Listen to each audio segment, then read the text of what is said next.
Ohangaron shahridan 13 km, Olmaliq shahridan 17 km uzoqlikda bo'lgan Evelek qo'rg'onidamiz.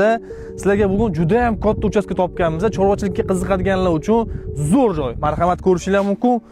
Bu uyimiz juda ham katta uy bo'ladi.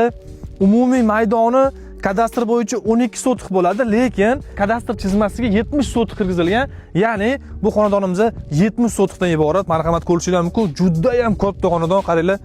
Yer maydoni chorvachilik qilsanglar ham bo'ladi yoki uyingizda qanaqadir ishlab chiqarish qilsanglar ham mana shu joyda bo'ladi. Uyimizda umumiy xonalar soni 4 ta xonadan iborat. Bitta ayvoncha bor kirganda, hamda tashqari tomonida tandirxona, kichkina tovuqxona, o'tinxona, banya hamda molxonalari bilan birga. Eng asosiysi, uyimizda barcha kommunikatsiyalar mavjud, gaz, svet, suvlardan muammo yo'q. Mana shu uyimizga kelib, xohlaganingizcha qurilish qilsanglar bo'ladi. Qaranglar, bemalol mana shu yerlarga uylarni qurib sotsanglar ham sizlarga yaxshigina daromad keltiradigan joy. Lokatsiyasi ham juda ham yaxshi joyda joylashgan. Evelek qo'rg'oni, Ohangaron tumani. Bu tomonda arkadan kirib kelsangiz ham bo'ladi. Bu tomonda G'izzavodga yetmasdan ham kirib kelsanglar bo'ladi. Hamda bu tomonda, ya'ni 3 tomonlama kirish yo'llari bor.